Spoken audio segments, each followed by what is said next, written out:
Good evening and welcome to Poland Daily. I'm Nicholas Richardson and this is the news. Poles across the country visited the graves of family members and friends today. All Saints' Day is a public holiday and one of the most important traditions cherished by Poles. It is meant to remind us that everyone has a call to holiness and there can be salvation after death. On this day, people come to cemeteries to light candles and pray for the dead. In cemeteries throughout Poland, volunteers collect money to renovate monuments, support charity organisations, hospices and the homeless. At the Powązki Cemetery in Warsaw, it was no different. There are many great artists, actors, authors, poets, politicians and soldiers who are buried here, the entire spectrum of our society. Many great Poles and many beautiful grave ornaments that are true pieces of art, so we must preserve it for future generations. Because of the increased traffic on roads, the police have implemented extra controls. 21 checks have been conducted in the last 24 hours. There were 61 accidents in which 10 people died and 77 were injured.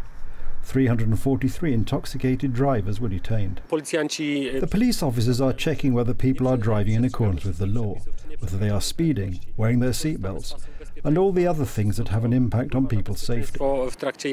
The chairman of the Polish Bishops' Conference, Archbishop Stanisław Gondecki, appealed to the faithful to follow the sanitary rules, especially to wear protective masks in enclosed spaces. The Minister of Health, Adam Niedzielski, also reminded people about safety rules, pointing out that although there is no obligation to wear masks in cemeteries, it is advisable to wear them in large gatherings of people. The Ukrainian capital Kiev implemented strict new restrictions today in an attempt to stem a surge of COVID-19 infections that is affecting many countries across Eastern Europe. The measures come as the country's hospitals are struggling with the swiftly rising number of new patients. Ukraine has registered nearly 3 million cases and around 68,027 deaths as of today. Only 7.4 million people, or less than a fifth of the total population of around 41 million, has been fully vaccinated so far. From Monday, residents of Kiev will have to present vaccine certificates or evidence of a negative COVID-19 test to enter restaurants, cafes, gyms, entertainment facilities and shopping malls. Employees working in those places must also have been vaccinated. City authorities have said that special teams will monitor compliance with the restrictions on public transport. I consider this a necessity because otherwise people unfortunately do not understand while there is a threat around. You need to be vaccinated. They need to motivate people somehow. Probably restrictions will have some positive impact. Unfortunately, Ukraine has one of the lowest levels of vaccination. It is terrible. And this does not bring us closer to Europe and to development in general. The government has made vaccinations against COVID-19 compulsory for some state employees, and authorities hope the new requirements will speed up vaccination. Ukrainian Health Minister Viktor Lyashko said the country's common goal was to decrease the number of positive cases. The pace of vaccination in Ukraine brings its first positive results. The number of hospitalizations has been level for the past 6 days, after an increase during more than 3 months. Thanks to vaccination, 1,238 lives were saved during the past week. But I want to emphasize that this is not the time to relax. These are only the first positive results which were achieved. The number of cases was at its peak and our common task is to push the number of cases down, not to increase it further. Neighbouring Russia has also imposed tough new lockdown measures as COVID-19 deaths hit a record daily high. North Macedonia's Prime Minister Zoran Zaev has resigned after his party lost the second round of mayoral elections in several towns in the country, including Skopje. Zaev had earlier stated that he would resign if he lost the election in the capital city, turning the vote into a referendum on his hold on power. Speaking at a news conference, Zaev said that there was no need for an early election. By law, the coalition could agree on another candidate for Prime Minister and form the government without a new vote. Dear citizens, allow me to, on behalf of my party and all our people, congratulate our opponents for winning the local elections. I take responsibility for the development of these political events, including the results of these elections. I am hereby resigning from the position of Prime Minister and the President of the Social Democratic Union of Macedonia. Leader of the nationalist opposition, VMRO party, Christian Michalski, has called for a snap election.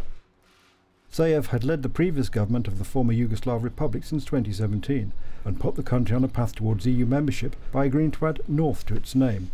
That resolved a decades-old standoff with Greece, which had viewed the name Macedonia has a claim on its province of the same name and have blocked its neighbours' entry into both the European Union and NATO. Newly renamed North Macedonia joined NATO in 2020. However, Bulgaria effectively blocked the official start of EU accession talks with North Macedonia in November last year.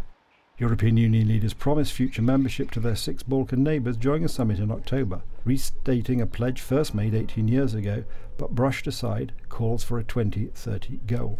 The trial of Kyle Rittenhouse, the American teenager charged with killing 2 men who attacked him during Black Lives Matter riots in Kenosha, Wisconsin last year, began today with jury selection in the politically charged case.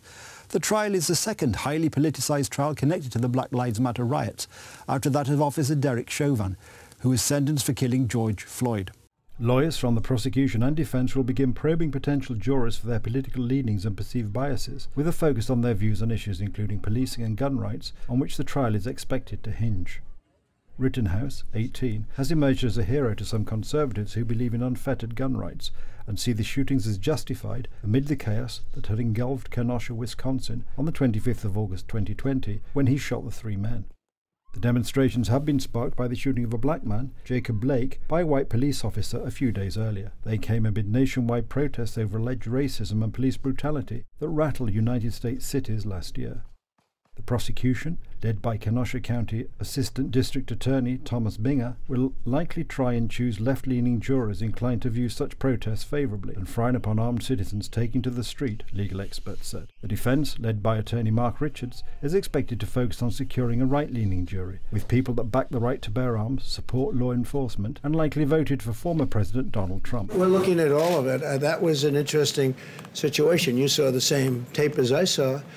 And he was trying to get away from them, I guess, it looks like, and he fell, and then they very violently attacked him, and it was something that we're looking at right now, and it's under investigation, but I guess he was in very big trouble. He would have been, he probably would have been killed, but it's under investigation. With ample video evidence available, there is little dispute over the facts, and the 2 sides will mainly focus on convincing the jury how to interpret Wisconsin law, which says someone can use deadly force if they reasonably believe it necessary to prevent their own death or great bodily harm. That's the news. Thank you for watching. Stay with us for the weather, Poland Daily Business and more programmes. But from me, it's have a good night and a better tomorrow.